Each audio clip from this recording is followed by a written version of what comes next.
ہاں جی، یہ نون ہے، نون کے اوپر جو 3 دندوں والی لگی ہوئی ہے اس کا نام ہے شد۔ یہ شد جس حرف کے اوپر آتی ہے اس حرف کو مشدد کہتے ہیں۔ اب یہ شد آئی ہے نون کے اوپر تو اس کا نام ہو گیا نون مشدد۔ ہاں جی، اب شد والا جو حرف ہوتا ہے اس کی کیا خاصیت ہے، اس کو پڑھنے کا کیا طریقہ کار ہے، تو اس میں یہ جاننے سے پہلے آپ نے یہ سمجھنا ہے کہ جو شد والا حرف ہوتا ہے پہلے تو وہ پچھلے والے کو اپنے ساتھ ملا لیتا ہے، ٹھیک ہے۔ اب نون سے پہلے کیا ہے، جیم ہے، اب ہم نے جیم کو نون کے ساتھ ملانا ہے، کس وجہ سے، شد کی وجہ سے۔ دوسری بات، اگر تو وہ شد آئی ہو نون کے اوپر، اگر تو شد آئی ہو نون کے اوپر تو پھر نون اور میم پہ جب یہ شد آ جاتی ہے تو نون اور میم پہ ہمیشہ سے ہی غنہ کرتے ہیں۔ اب ہم نے کیا کرنا ہے، پہلے تو ہم نے جیم کو نون کے ساتھ ملانا ہے اور اس کے ساتھ ساتھ ہم نے غنہ بھی کرنا ہے۔ اس کے بعد جو شد والا حرف ہوتا ہے وہ 2 بار پڑھا جاتا ہے، پہلے تو جیم کو نون کے ساتھ ملائیں گے تب نون پڑھا جائے گا، پھر اس کے بعد نون کے اوپر جو اپنی زبر لگی ہوئی ہے پھر وہ پڑھی جائے گی۔ تو پڑھتے ہوئے غنہ کیسے کریں گے، جیم نون زبر جن۔ اب ہم نے کیا کیا ہے، جیم کو نون کے ساتھ ملاتے ہوئے غنہ کیسے کیا ہے، جن، یہ غنہ ہے۔ ہم نے اپنی زبان کی جو نوک ہے، موٹا والا حصہ ہے، وہ اوپر والے جو موٹے مسوڑے ہیں دانتوں کے، اوپر والے دانتوں کے جو پیچھے والے موٹے مسوڑے ہیں ان پہ زبان کو ٹکاتے ہوئے غنہ کیا ہے، جن، یہ غنہ ہے، ٹھیک ہے۔ اس کے بعد ہم اپنی نون کی زبر پڑھیں گے، نحمده ونصلي على رسوله الكريم اما بعد فاعوذ بالله من الشیطان الرجیم بسم اللہ الرحمن الرحیم۔ السلام علیکم ورحمۃ اللہ وبرکاتہ۔ امید ہے آپ سب خیریت سے ہوں گے، انشاءاللہ جہاں ہوں گے ایمان اور صحت کی نعمت سے مالا مال ہوں گے۔ ہاں جی، تو آغاز کرتے ہیں ہم اپنے آج کے سبق کا دعاؤں کے ساتھ، تو چلیے شروع کرتے ہیں۔ اللہم صلی علی سیدنا و مولانا محمد وعلی آل سیدنا و مولانا محمد وبارک وسلم۔ رب اشرح لی صدری ویسر لی امری واحلل عقدۃ من لسانی یفقہوا قولی۔ رب زدنا علما، رب زدنا علما، رب زدنا علما۔ اعوذ باللہ من الشیطان الرجیم، بسم اللہ الرحمن الرحیم۔ یہ واؤ ہے، واؤ کے اوپر جو لگی ہوئی ہے اس کو زبر کہتے ہیں۔ تو زبر ہو اگر واؤ کے اوپر تو کس طرح پڑھیں گے، واؤ زبر وا، ٹھیک ہے، واؤ زبر وا۔ ہاں جی، آگے یہ یا ہے، یا کے اوپر بھی زبر لگی ہوئی ہے تو اس کو کیسے پڑھیں گے، یا زبر یا، وایا، ٹھیک ہے۔ آگے یہ تا ہے، تا کے اوپر بھی زبر لگی ہوئی ہے تو کیسے پڑھیں گے، تا زبر تا، وایا تا، ٹھیک ہے۔ آگے جیم ہے، جیم کے اوپر بھی زبر لگی ہوئی ہے، ٹھیک ہے۔ آگے یہ نون ہے، نون کے اوپر 3 دندوں والی شاد لگی ہوئی ہے، شاد جو جس حرف کے اوپر بھی آئے اس حرف کو مشدد کہتے ہیں۔ اب یہ شاد آئی ہے نون کے اوپر جس کا نام ہو گیا نون مشدد۔ ہاں جی، جو شاد والا حرف ہوتا ہے وہ پچھلے والے کو اپنے ساتھ ملاتا ہے، ٹھیک ہے۔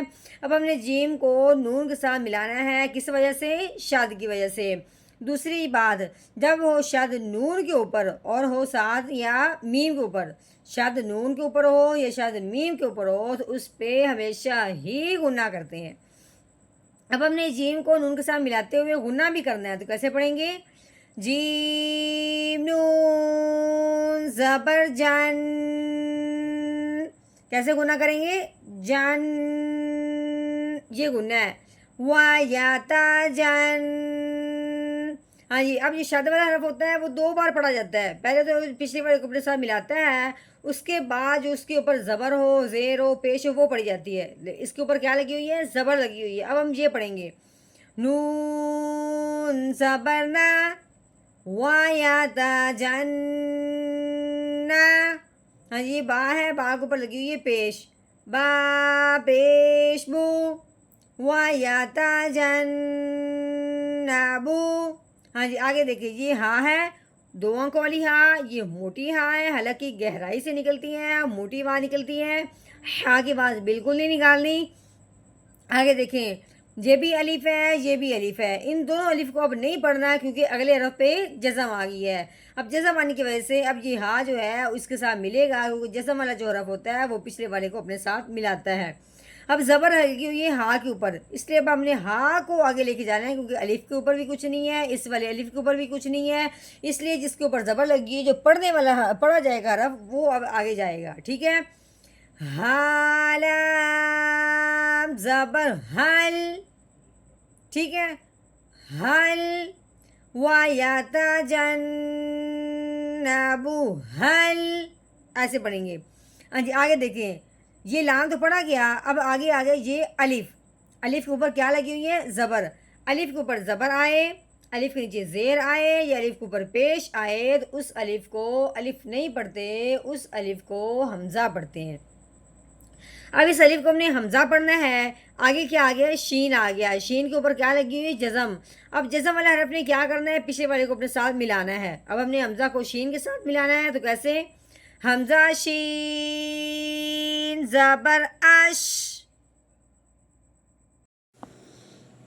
ہاں جی یہ قوف ہے، قوف کے اوپر لگی ہوئی ہے زبر، ٹھیک ہے، قوف کے اوپر زبر ہے، آگے جو یا ہے اس کے اوپر نہ زبر ہے نہ زیر نہ پیش، کوئی جزم کوئی شد کوئی کچھ نہیں لگا ہوا، بالکل خالی ہے، ٹھیک ہے، اس کو اب ہم نے نہیں پڑھنا، ٹھیک ہے۔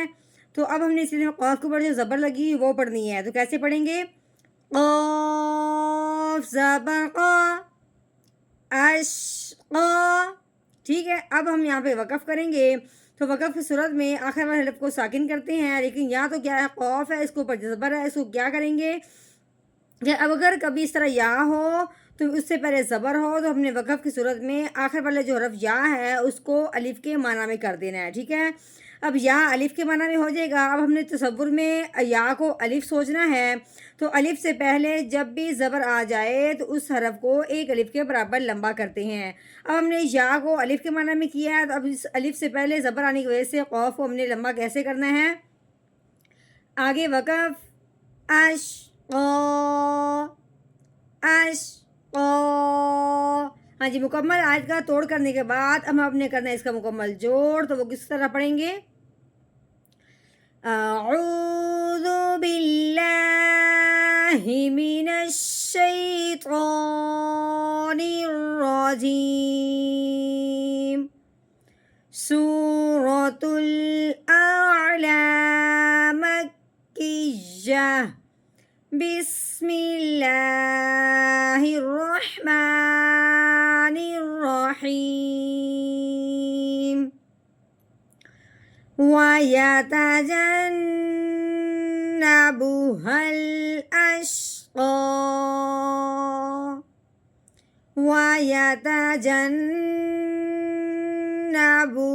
الْأَشْقَى،